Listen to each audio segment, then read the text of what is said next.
வணக்கம். இப்போ நீங்கள் பார்த்துக்கிறது கன்னியாகுமரி எக்ஸ்பிரஸ். நேற்று கன்னியாகுமரியிலேருந்து 5:50க்கு கிளம்புன ட்ரெயின் வந்து இப்போது திருக்கோவிலூர் அப்படிங்கிற ஊரில் வந்து பாலத்தடியில் எல்லாமே நிற்கிறதால இங்கே இருக்கக்கூடிய அனைத்து விதமான தெற்கிருந்து நம்ம வந்தக்கூடிய கன்னியாகுமரி, திருநெல்வேலி எல்லா இடத்துலேருந்து வந்த ட்ரெயின் எல்லாமே கேன்சல் ஆகிருக்கு.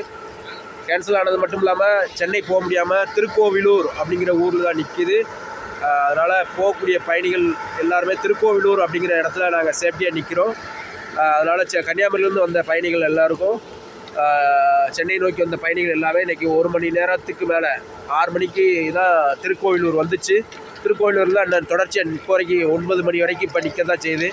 இங்கே சுற்றி பார்த்திங்கன்னா வெள்ளம், ரயில்வே ட்ராக்கை சுற்றி வெள்ளம் போய்கிட்டு இருக்கிறதால அனைத்து ட்ரெயின்களும் கேன்சல் செய்யப்பட்டிருக்கான். சென்னைக்கு போகிற ட்ரெயின் சுற்றி விட்டுருக்காங்க. காட்பாடி வழியாக போகணுன்னு பண்ணாங்க. ஆனால் காட்பாடி போகிற வழியிலையும் பெரிய வெள்ளம், வரலாறு காணாத வெள்ளம் போய்கிட்டு இருக்குது. அதனால் இப்போ டிடிஆர் முதற்கொண்டு எல்லாருமே இங்கே தான் நிற்கிறோம். அதனால் எல்லோரும் கன்னியாகுமரியிலேருந்து போனவங்க எல்லாருக்கும் ஒரு சின்ன தகவலாக இது இருக்கட்டும். நன்றி, வணக்கம்.